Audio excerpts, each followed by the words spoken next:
Hello, my name is David Voas, and I'm going to be talking about religion. Now, I know some of you will be tempted to dash for the exit at this stage, but I should explain that I'm a quantitative social scientist, and I'm going to be talking about the decline of religion in the Western world. Now, whether measured by belonging, believing, participation in services, or how important it's felt to be in life, religion is losing ground across the Western world. Society is being transformed, and the momentum seems to be unstoppable. Well, at this point, you might be asking yourself a couple of questions. First, is it actually true? And even if religion is losing ground, could things change in future? I'm going to argue that yes, it really is true, and no, things won't change. Modernization has predictable and permanent effects, one of which I call the secular transition. Well, it's not the case that the pattern of decline is that people reach the age of 30 or 40 or 50 and suddenly decide that they're not religious anymore. What happens is they enter adulthood being less religious than their parents were. So there's a process of generational replacement where older people who are more religious die out, and they're replaced in the population by younger people coming up behind. And that's a process that's been happening for decades now across the Western world, in some cases for a century or more. Let me take as the example whether people say they have a religion. And I'll use the example particularly of New Zealand, which has a question on the census about this. If you look at this graph, the horizontal axis at the bottom shows year of birth. So we go from the beginning of the 20th century on the left to late 20th century on the right.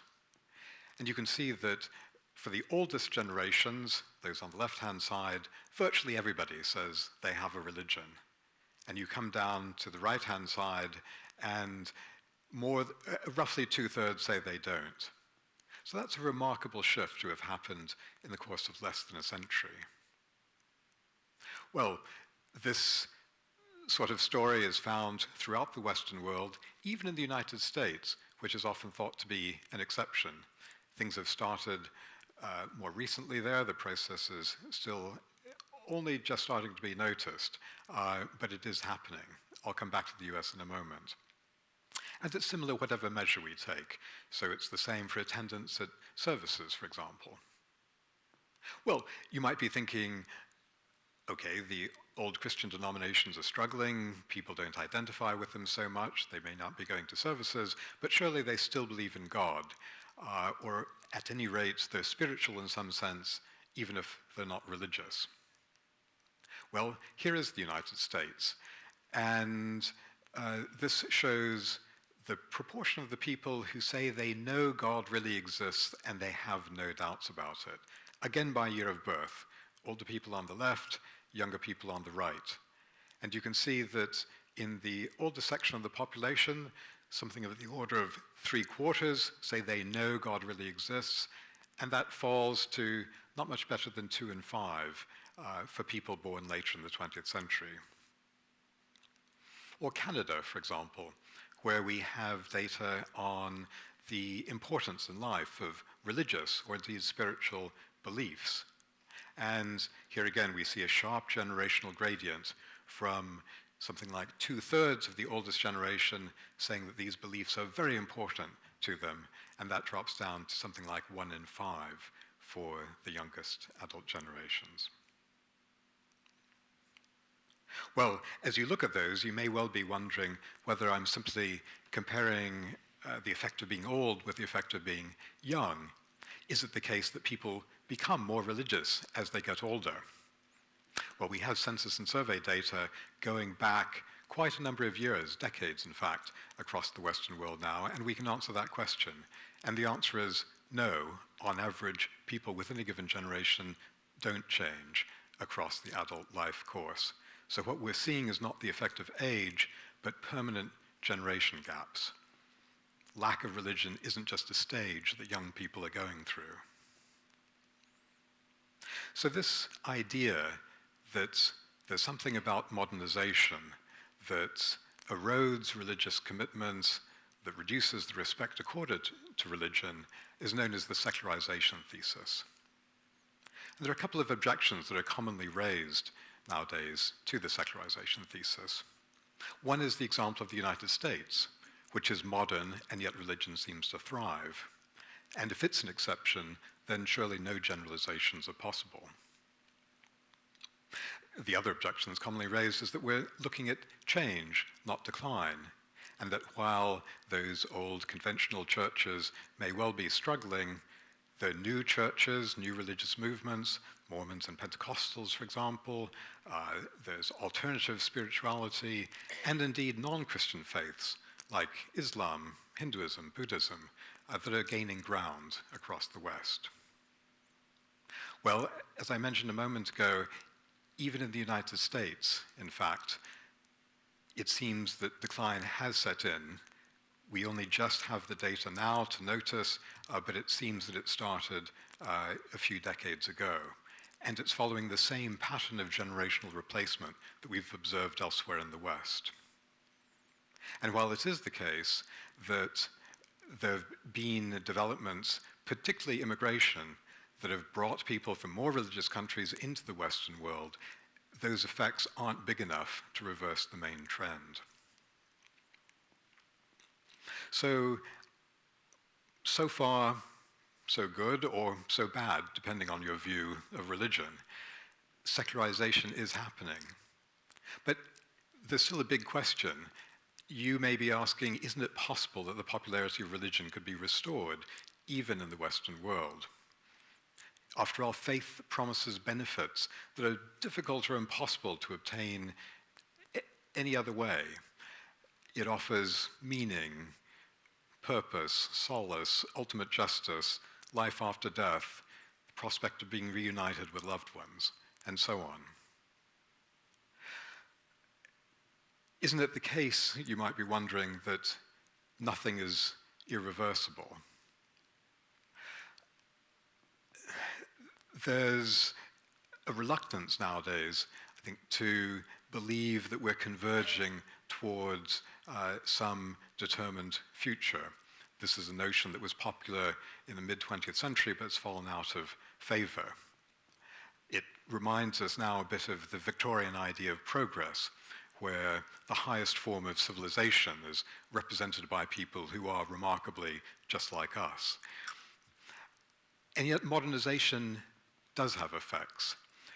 We can look at, for example, the Human Development Index, which is calculated each year by a United Nations agency. It's based on life expectancy, years of education, national income per capita. And on that score, Norway is currently at the top, Niger in Africa is at the bottom. And as you look down this list of all the different countries in the world, it's very apparent that the most highly developed countries are the least religious, and the least developed countries are the most religious. Now, there are some exceptions. There are the countries on the Arabian Peninsula, for example, that produce oil are off the trend line. They're rich but religious. But in the mid-20th century, they were underdeveloped and very traditional. So it's certainly the case that religious decline comes very late in the process of modernization. But it does come, at least if societies modernize. If we think about the very question about whether religion can decline in society, it's often objected that most of the world is religious. And that's very true, but then most of the world isn't very highly developed. So I'm talking specifically about the 40 or 50 countries that have gone furthest down the path of modernization. Places in Europe, North America, Australia, New Zealand, a few in East Asia, a few in Latin America. The 140 or 150 countries elsewhere are very different. It's not easy to specify the causal mechanisms, and indeed it would take another few talks to even try to sketch some of the factors that might connect modernization with problems for religion. But to name just a few, prosperity brings choice and an unwillingness to defer to traditional authority. Secular and scientific worldviews start to displace religious worldviews. Communications and geographical mobility bring people into contact with different cultures and beliefs. And physical and material security seem to reduce the need for the solace provided by spirituality. Now, whether any or perhaps all of these factors operate, it's clear that there's something about the process of modernization that does cause problems for religion.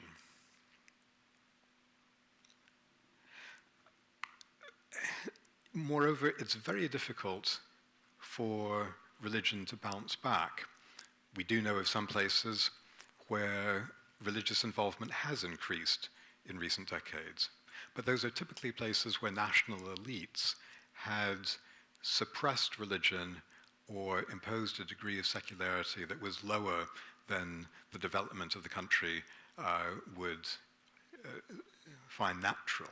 So one thinks, for example, of Iran, the former Soviet Union, China, even Turkey, perhaps.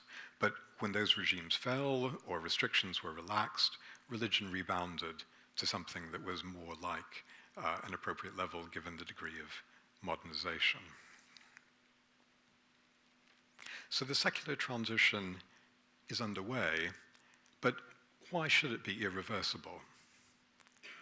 I think the key reason is that people with no religion have great difficulty in acquiring one. And if you're wondering why that's the case, it might help in understanding this to think about a religion that's not your own. Now, I'm going to guess that most of you watching aren't Hindu. Apologies to those of you who are, you can think of a different religion. But here, as an example, are some of the Hindu deities. And here are some scenes of Hindu worship. Now, some of you may decide that Hinduism is the faith that you've been looking for, but I suspect that for most of you, it seems a bit exotic, strange, maybe even slightly scary.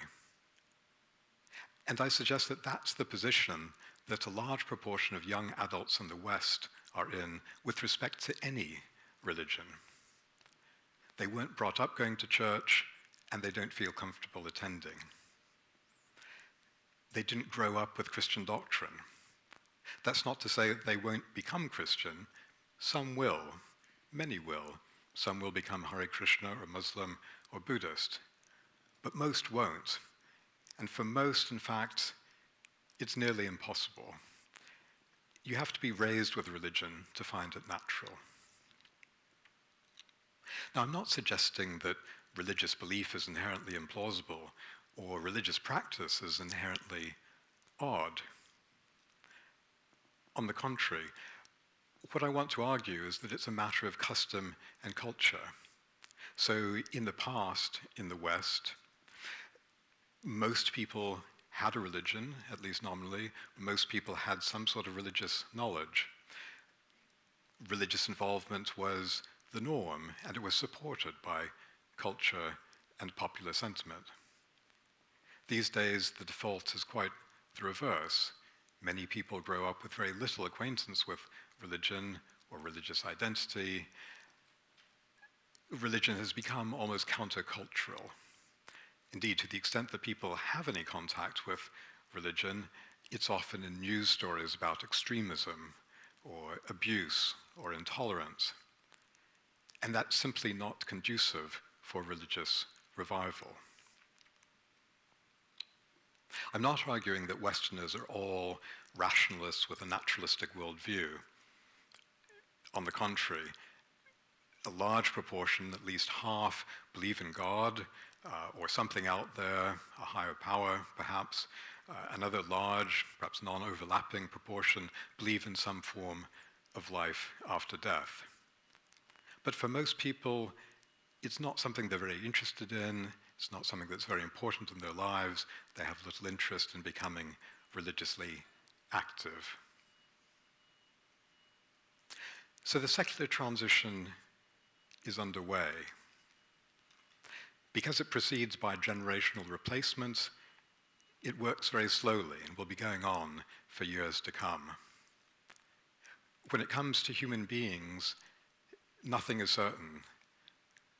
But I hope that I've shown you that there's a good argument, there's no way back for religion in the West. Thank you.